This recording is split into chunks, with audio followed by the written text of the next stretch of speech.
नीति वचन चैप्टर 25। सुलेमान के नीति वचन ये भी हैं जिन्हें यहूदा के राजा हिजकिय्याह के जनों ने नकल की थी। परमेश्वर की महिमा गुप्त रखने में है, परंतु राजाओं की महिमा गुप्त बात का पता लगाने से होती है। स्वर्ग की ऊंचाई और पृथ्वी की गहराई और राजाओं का मन, इन तीनों का अंत नहीं मिलता। चांदी में से मैल दूर करने पर वह सुनार के लिए काम की हो जाती है। राजा के सामने से दुष्ट को निकाल देने पर उसकी गद्दी धर्म के कारण स्थिर होगी। राजा के सामने अपनी बढ़ाई ना करना और बड़े लोगों के स्थान में खड़ा ना होना, क्योंकि जिस प्रधान का तूने दर्शन किया हो उसके सामने तेरा अपमान ना हो, वरन तुझसे यह कहा जाए आगे बढ़कर विराज। झगड़ा करने में जल्दी ना करना, नहीं तो अंत में जब तेरा पड़ोसी तेरा मुंह काला करे तब तू क्या कर सकेगा। अपने पड़ोसी के साथ वाद विवाद एकांत में करना और पराये का भेद ना खोलना। ऐसा ना हो कि सुनने वाला तेरी भी निंदा करे और तेरी निंदा बनी रहे। जैसे चांदी की टोकरियों में सोने के सेब हों, वैसा ही ठीक समय पर कहा हुआ वचन होता है।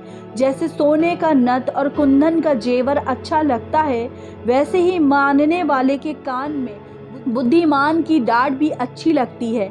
जैसे कटनी के समय बर्फ की ठंड से, वैसे ही विश्वास योग्य दूध से भी भेजने वालों का जी ठंडा होता है।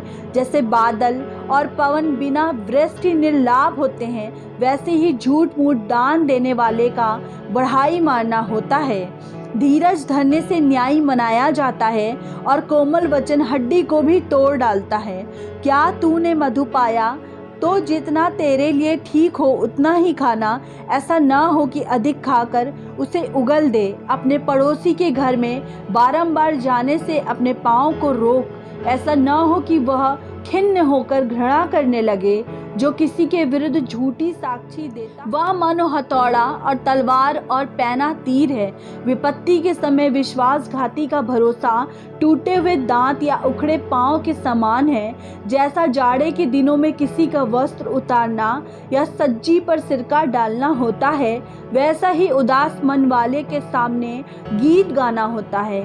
यदि तेरा बैरी भूखा हो तो उसे रोटी खिलाना, और यदि वह प्यासा हो तो उसे पानी पिलाना, क्योंकि इस रीति तू उसके सिर पर अंगारे डालेगा और यहोवा तुझे इसका फल देगा।